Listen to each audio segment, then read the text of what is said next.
sur les résultats de recherche, sur les sujets d'actualité qui intéressent l'agriculture au Sénégal. Donc, ils ont été repris depuis 3 ans, parce que c'est une conférence qui a été initiée en 2004.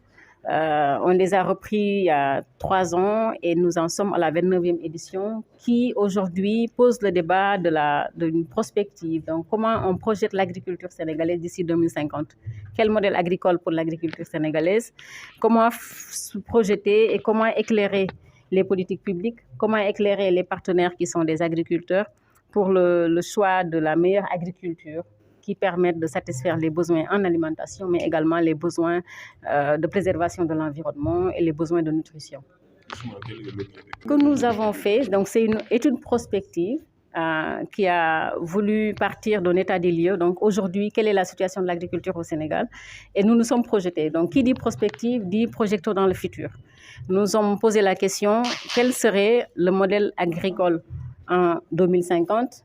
Quelle configuration on pourrait avoir de cette agriculture-là, au sens large, que ce soit la production végétale ou bien l'élevage ou la pêche, et les décisions qu'on prendrait pour promouvoir un modèle ou un autre, ou bien la coexistence entre des modèles, quelles implications ça pourrait avoir sur l'emploi, sur les revenus, sur la préservation de l'environnement, etc. Donc voici les types de questions auxquelles les questions que nous nous sommes posées.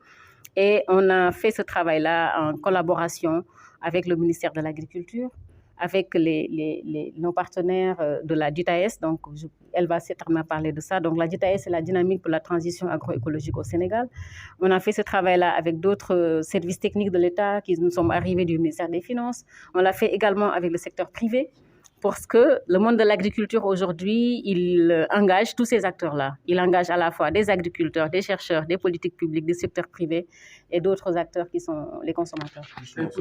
Vous savez, depuis le Sénégal connaît la coexistence, en tout cas la présence de ces deux systèmes modèles-là dans les territoires. Donc on parle de l'agriculture familiale, l'agriculture industrielle. On sait également qu'on sait qu'il y a une agriculture qu'on dit conventionnelle, donc c'est une agriculture qui promeut l'utilisation d'engrais, de produits chimiques pour produire intensivement, qu'on appelle l'agriculture conventionnelle. Et il y a l'agriculture agroécologique qui se veut une agriculture respectueuse de l'environnement, mais qui se veut également intensive.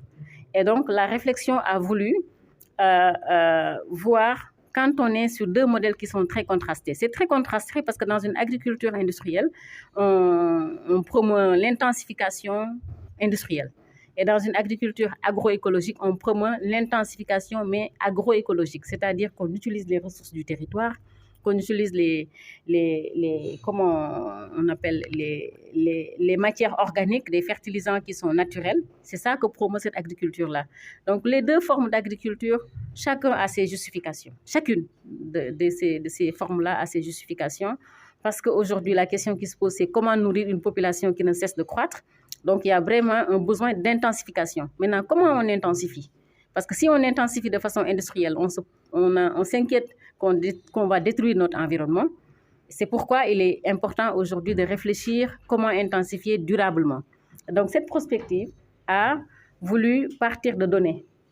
Pour chaque modèle, on regarde combien est-ce qu'on investit en intrants, combien est-ce qu'on a en production, quelle implication ça a en revenus, en emploi, etc.